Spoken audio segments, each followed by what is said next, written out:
Magandang gabi po sa ating lahat. Ako po si Angelica Nasiron, isang katutubong mulbog mula sa Sitio Mariahangin, Bugsok, Balabac, Palawan. Yung nalaman ko po na mayroon po akong warrant of arrest na kinasok po ni dating direktor ng NCIP na si Cesar M. Ortega na kinasuhan po ng grave fortune. Para sa akin po yung naramdaman ko, sa totoo lang, nalulungkot ako at nagagalit dahil yung mga sinampang kaso sa akin ay gawa-gawa lang para sa akin dahil wala naman po ako yung sa pangyayari. Yung pagpunta po ni Attorney Ortega noong June 27, 2024, nasa Rio Tuba po ako pero sinampahan po ako ng kaso na grave coercion. Kaya nagagalit po ako sa mga ginagawa nila. Nadidismaya kung bakit ganun yung ginagawa nila sa aming pang-aapi sa lugar po namin sa Sitio Mariahangin, na ginagawa lang po namin na protektahan at ipaglaban yung mga lupain naming mga ninuno.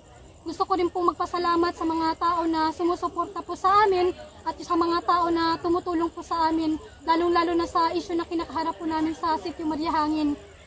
Nananawagan po ako sa mga tao sa sambayan ng Pilipino na sana po ay tulungan niyo po kami na maipakalat pa yung issue na kinakaharap po namin sa Sitio Mariahangin, lalong-lalo na dito sa Palawan at sa Kamaynilaan.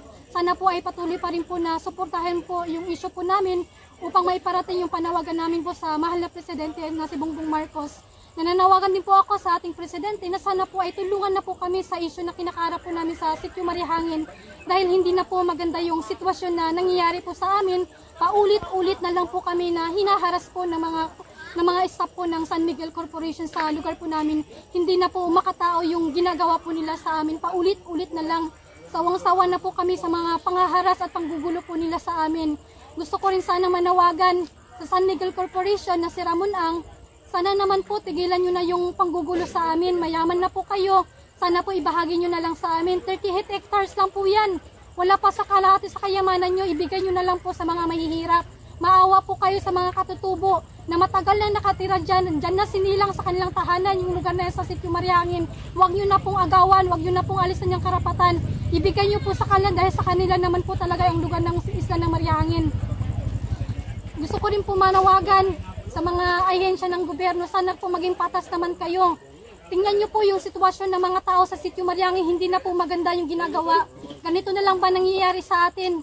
Kawawa yung mga katutubo na patuloy na nakikipaglaban para ipaglaban yung kanilang karapatan pero inaabuso ng mga kumpanya at mga taong negosyante na paulit-ulit na lang inaabuso. Sana naman po huwag kayong magbulag-bulagan, magbingi-bingihan sa mga nangyayari. Dahil kami pagod na po, paulit-ulit na lang po. Sawang-sawa na po kami sa pangaharas na ginagawa nila sa amin. Gusto ko na lang po, gusto ko magpasalamat sa mga tao na sana ay tulungan kami na ipaboom yung issue ng kinakaharap po namin sa Sitio Mariahangin. Maraming salamat po sa mga tao na tumutulong sa amin. Hindi ko na po maisa-isa, pero gusto ko rin po magpasalamat sa iba-iba't organization, sa pakisama, sa Ateneo at sa mga kaparian at sa iba pang mga organization na patuloy na tumututok sa issue namin at tumutulong para mapailawak pa yung issue na nangyayari sa lugar po namin sa Sitio Mariahangin. Maraming salamat po.